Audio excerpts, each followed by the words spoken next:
জল গরম জল গরম জল গরম। হ্যালো বন্ধুরা, আলটিমেটলি চলে এলাম নতুন আরেকটি ভিডিও নিয়ে। হ্যাঁ, এটাই সেই ভিডিও, পিকনিকের বিরিয়ানি রান্না, স্পেশাল বিরিয়ানি। হাঁড়িতে জল গরম করার পরে চাল দেওয়া হচ্ছে ভাত রান্নার জন্য, বিরিয়ানির ভাত। তারপরে তারপরে ভাত হতে হতে এই ভাতের সরার ওপরে কিছু আস্ত মশলা দিয়ে দিলাম গরম হওয়ার জন্য, গুঁড়ো করতে হবে। আর এদিকে ভাত হয়ে যাওয়ার পরে মাংসটা প্রথমে ভেজে নিচ্ছি, তার কারণ রান্না করছি। বিরিয়ানির মাংস রান্না করার আগে ভেজে নিতে হয়। আলুগুলো ভেজে নিয়েছি আর মাংসগুলো ভাজা হয়ে গেছে। এবার ছাঁকাল তেল থেকে মাংসগুলো তুলে একটা পাত্রে রেখে দিচ্ছি। এক এক করে সবগুলো তোলা হচ্ছে আর আলটিমেটলি সব মাংসই ভাজা হয়ে গেছে। এরপরে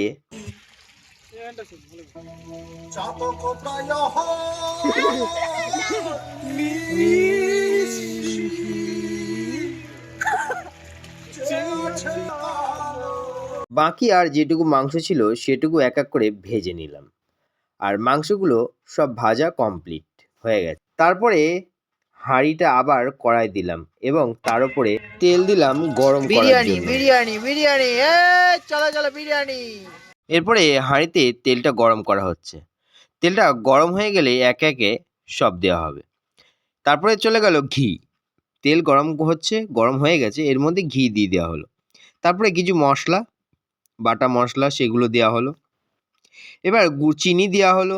তারপরে কিছু গুঁড়ো মশলাও গেল। তারপরে লবণ, লবণ তো দিতেই হবে। লবণ চিনি না দিলে রান্নার স্বাদ আসবে না। আর বিভিন্ন আগের থেকে করে রাখা সেই মশলাগুলো দিয়ে দেওয়া হলো। চলো রান্না করছি। প্রচন্ড ঠান্ডা, শীত, সেই শীত। এরপরে হলুদ, লঙ্কার গুঁড়ো এক এক করে সব দিয়ে দেওয়া হলো। বাটা মশলা খুব একটা দিইনি, দিয়েছি কিন্তু যেগুলো গুঁড়ো মশলা পাওয়া যাচ্ছে সেগুলো গুঁড়োই দিচ্ছি। আর বাটা টাটা অনেক ঝামেলার বিষয়, তাই বেশিরভাগই গুঁড়ো মশলা ইউজ। তারপরে সব কিছু দিয়ে একটু জল দিয়ে দেওয়া হলো। জল বলতে যেটা মশলা করে রেখেছিলাম সেটা। আর আবারও জিরের গুঁড়ো, ধনের গুঁড়ো সবই দেওয়া হলো এক এক করে। আর মশলা না দিলে তো টেস্ট আসবে না, তাই মশলার সাথে সাথে দিয়ে দিলাম দই। হ্যাঁ, বিরিয়ানিতে একটু দই দিয়ে দিলাম, তাহলে একটু টকটকও লাগবে, ভালো লাগবে। আর বিরিয়ানি মশলাও দিয়ে দেওয়া হলো এবং বিভিন্ন যে গোলাপ জল টল যেগুলো এনেছি সেগুলোও দিয়ে দেওয়া হচ্ছে এবং লঙ্কার গুঁড়ো, যাতে টেস্টটা ভালো হয়, কালারটা ভালো হয়। আর বিরিয়ানি মানেই তো মুখরোচক স্বাদ। চিনি দিলাম। তারপরে চলে যাচ্ছে চিকেন লেগ পিস। হ্যাঁ, চিকেন লেগ পিস দিয়ে দিচ্ছি হাঁড়ির মধ্যে। এক এক করে সব লেগ পিসগুলো চলে যাচ্ছে। বলো বন্ধুরা কেমন হচ্ছে? তারপরে গেল আলু, মাংসের আলু। বিরিয়ানির মাংস রান্না কমপ্লিট। এবার সেটা একটা আলাদা পাত্রে ঢেলে ফেললাম এবং আগের থেকে তৈরি করা কিছু মশলা সেটা রেডি করলাম একটা বাটিতে। তারপরে কড়াইতে একটু তেল দিয়ে দিলাম। তারপরে ঘি দেওয়া হলো। এরপরে যে মাংসটা রান্না হয়েছিল সেই মাংসর গ্রেভিটা হাঁড়িতে ঢালা হলো, যেটা বিরিয়ানির তলায় থাকবে। গ্রেভিটা ঢালার পরে তারপরে যাতে পড়ে যাচ্ছিল ওই জন্য একটু ধরলাম যাতে গ্রেভিটা পুরোটা পড়ে, মাংসটা না পড়ে। তারপরে বিরিয়ানির রাইসটা দিয়ে দেওয়া হলো তার ওপরে। কিছুটা রাইস দেওয়া হলো, বেশ অনেকটা। তারপরে ছড়িয়ে দিলাম রাইসটা। তার ওপরে গেল একটু ঘি। আর বিরিয়ানিতে তো ঘি দিতেই হবে এবং তারপরে ঘি দেওয়ার, ভালো করে ঘিটা দেওয়ার পরে তারপরে দিলাম কিছু সেই মশলা, যে জলটা বানিয়েছিলাম সেটা। তারপরে একটু মশলা।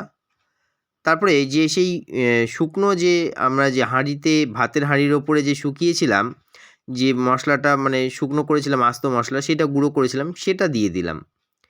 তারপরে এবার চিকেন লেগ পিস চলে যাচ্ছে। হ্যাঁ, চিকেন লেগ পিস, বিরিয়ানিতে চিকেন লেগ পিস। তারপরে আলু এক এক করে সবই দিয়ে দেবো। চিকেন লেগ পিস, আলু, সেগুলো এক এক করে দিচ্ছি। আর বিরিয়ানিতে আলু, চিকেন লেগ পিস তো থাকবেই, নাহলে বিরিয়ানি মজা কিসের। হ্যাঁ, বিরিয়ানির জন্য স্পেশালভাবে চিকেনগুলো আনা হয়েছে, যেগুলো বিরিয়ানির চিকেন, একটু বড় সাইজের। আর তারপরে লেগ পিস, তারপরে সবগুলোই এক এক করে ঢেলে দিলাম এবং ঢালার পরে আবার রাইস দিলাম তার ওপরে এবং রাইসগুলো ভালো করে ছড়িয়ে দেওয়া হলো। রাইসগুলো ভালো করে ছড়ানোর পর এটা হলো পেঁয়াজের ব্রেস্তা, সেটা বেশ সুন্দর করে তার ওপর দিয়ে অল্প অল্প করে ছড়িয়ে দিলাম, যেটা আগেই বানিয়ে রেখেছিলাম পেঁয়াজ দিয়ে। সেটা ছড়ানোর পরে এবার আবার একটু মশলা দেওয়া হলো, গরম মশলার গুঁড়ো, বিভিন্ন কিছু গরম মশলার গুঁড়ো, আরও অন্য অন্য মশলা। তারপরে রাইসগুলো আবার দেওয়া হলো তার ওপর দিয়ে। আমি ক্যামেরা দিয়ে ভিডিও করছি। এটার মধ্যে কেওড়া জল, গোলাপ জল আর হচ্ছে আতর, আরও দু একটা জিনিস আছে, যেটা এবার বিরিয়ানির ওপরে ছিটানো হবে, কারণ এটা দিলে বিরিয়ানিতে আলাদা একটা স্বাদ আসবে, আলাদা একটা সেন্ট, সুগন্ধ আসবে। এরপরে আবার দেওয়া হবে ঘি, তারপরে দই, কারণ বেশি মাত্রায় কিছুই দিচ্ছি না, অল্প অল্প করে দিচ্ছি, কারণ বেশি দিলে খাওয়া যাবে না।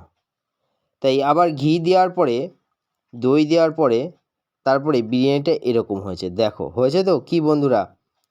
তারপরে এরপরে যেটা দেওয়া হবে একদম সর্বশেষ, আর একটুখানি দই ছিল দিয়ে দিলাম।